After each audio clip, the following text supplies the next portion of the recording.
ভোটের মাত্র একটি দিন বাকি, একটি দিনও নয়, এই দিনটুকু পার হবে রাত পোহালেই সপ্তম দফার ভোট, অর্থাৎ একেবারে শেষ দফার ভোট ভারতের নির্বাচনী।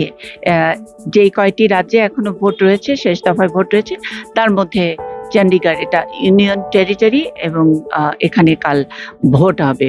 সেই কারণেই ভোটের সরগরম অবস্থা দেখার জন্য সংবাদকর্মীরা বিভিন্ন জায়গায় ভিড় করছে। আমরাও একটু আগে বিজেপির যিনি প্রার্থী তার কার্যালয় এবং তার বাড়িতে গিয়েও ভোটের সরগরম অবস্থা বা তাদের কি প্রস্তুতি সেগুলোর খবর নিয়েছি।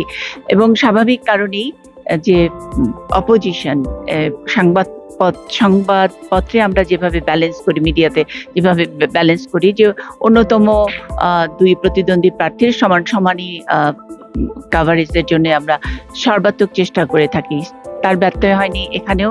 আমরা এখানে এসে কংগ্রেসের যে কংগ্রেস অফিসে এসে দীর্ঘক্ষণ ধরে আমরা অপেক্ষা করছি এবং একটু যোগাযোগ করার চেষ্টা করছি যিনি এটার প্রার্থী, কংগ্রেস থেকে এবার যিনি প্রার্থী হয়েছেন মনীষ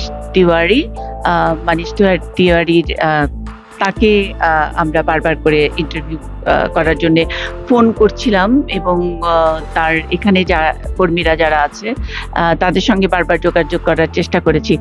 অনেকক্ষণ ধরে তারা বসে রেখেছে এবং ভিতরে কি চলছে সেটা যদি একটু দেখাই। একটাকার খবর দেখলেই বোঝা যায় মোটামুটি শুনশান এই কার্যালয়, যদি আমরা বিজেপি কার্যালয়ের সঙ্গে তুলনা করি, এবং নেতারা এভাবে আসছেন এবং ভিতরে সবাই অপেক্ষা করছেন, কেউ ফোনে কথা বলছেন।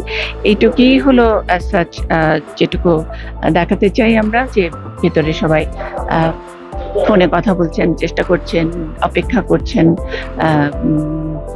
তৈরি হচ্ছেন দুপুরের খাবারের জন্য।